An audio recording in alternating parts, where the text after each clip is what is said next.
Hello everyone, welcome to Babli cookings channel. ये खिचड़ी देख रहे हैं आप लोग, कितनी परफेक्ट और कितनी खिली खिली बनी हुई है। चने की दाल की खिचड़ी तो आप लोगों ने बहुत ही बार खाई होगी। एक बार आप लोग मेरे मेथड से ये अरहर की दाल की खिचड़ी बनाकर देखिए। ये किसी भी पुलाव से कम नहीं है। आप इसको घर पे फटाफट से 10 मिनट में बना सकते हैं। तो सबसे पहले आप लोगों से रिक्वेस्ट है, आप लोग प्लीज़ मेरे चैनल को सब्सक्राइब कर दीजिए और साथ में जो बेल आइकन है उसे ज़रूर प्रेस करिए। और अगर आपको मेरा वीडियो पसंद आए तो प्लीज़ लाइक ज़रूर करिएगा। तो चलिए ये मज़ेदार खिचड़ी बनाते हैं। तो खिचड़ी बनाने के लिए हमने यहाँ पे ये 500 ग्राम बासमती राइस ले लिया है। ये वही चावल है जिसकी हम बिरयानी बनाते हैं। और सही नाप के लिए हमने यहाँ पे ये कटोरी ले लिया है, तो उसी से नाप के हमने 3 कटोरी ये चावल लिए हैं, क्योंकि पानी भी हमें उसी के अकॉर्डिंग डालना होगा। और अब यहाँ पे ये 1 कटोरी अरहर की दाल, जिसको हम तुअर दाल भी बोलते हैं। आप चाहें तो आधी दाल और आधे चावल बराबर मात्रा में ले सकते हैं। तो अब ये भी हमें उसी चावलों में मिक्स कर देना है। अब इसको हम हाथों से एक बार अच्छे से मिक्स कर लेते हैं।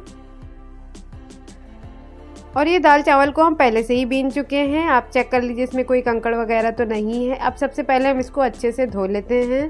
तो हम यहाँ पे ये सादे पानी से इसको 3 से 4 बार धो लेते हैं और इसके ऊपर थोड़ा सा पानी हमें भरे रखना है। तो अब चलिए इसको बनाते हैं। तो सबसे पहले हमने यहाँ पे ये 3 सूखी लाल मिर्च ले लिया है और 4 से 5 कलियां लहसुन की ले लिया है, उसको छील लिया है। तो अब हमने इन दोनों चीज़ों को इस तरह से कट कर लिया है, ये देखिए। तो लहसुन को हमने इस तरह से कट किया हुआ है और मिर्च को थोड़े बड़े साइज़ में ही रखा हुआ है। तो अब हम सबसे पहले एक प्रेशर कुकर को गर्म कर लेते हैं। जब ये प्रेशर कुकर गर्म हो गया है तो हम 2 बड़े चम्मच तेल डाल देते हैं। आप इसकी जगह घी का भी यूज़ कर सकते हैं। और अब सबसे पहले ये लहसुन डाल देना है और इसको 1 मिनट तक हमें मीडियम फ्लेम पर भून लेना है, जब तक इसका कलर चेंज ना हो जाए। आप चाहें तो अभी यहाँ पे हींग भी डाल सकते हैं और एक तेज़पत्ता हमने डाल दिया है। और अब जो मिर्च कट करके रखी थी वो डाल देना है। अब इसको भी कुछ सेकंड तक हम भून लेंगे। और अब ये आधा बड़ा चम्मच भर के जीरा डाल देना है। अब इसको भी 1 मिनट तक हमें लो फ्लेम पर भून लेना है। तो अब ये सारी चीज़ों को हमने भून लिया है। तो अब जो हमने चावल धुल के रखे थे वो डाल देना है।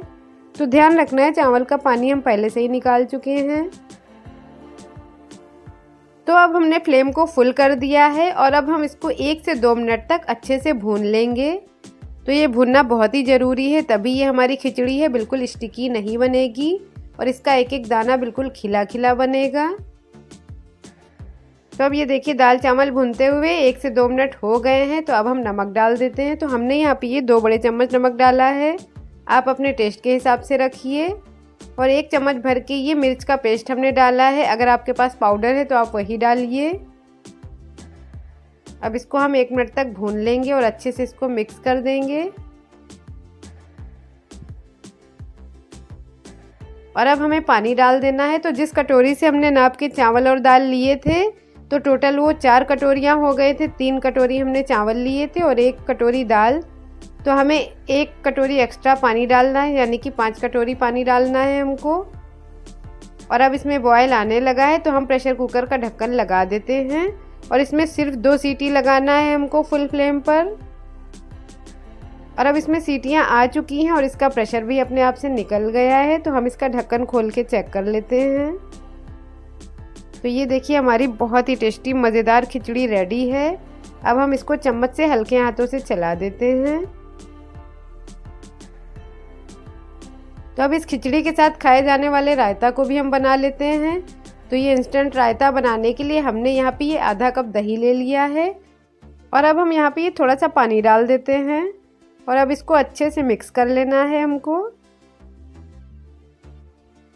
तो अब हम यहाँ पे ये थोड़े से मसाले डाल देते हैं। तो जैसे ये 1 चम्मच भर के लहसुन का पेस्ट डाल दिया है और 1/4 चम्मच भर के ये मिर्च का पाउडर है और थोड़ा सा नमक ले लेना है।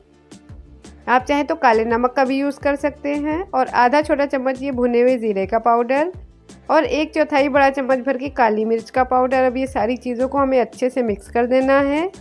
तो ये हमारा बहुत ही टेस्टी मज़ेदार रायता रेडी हो गया है। तो आप चाहें तो इसके ऊपर थोड़ा सा पुदीना या हरा धनिया से इसको गार्निश कर सकते हैं।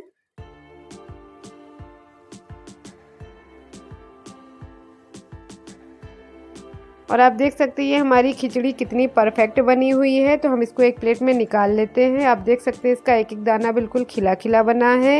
ये आपस में बिल्कुल भी चिपकी नहीं है। ये बहुत ही ज़्यादा टेस्टी बनी हुई है। ये खिचड़ी मेरी बहुत ही ज़्यादा फेवरेट है।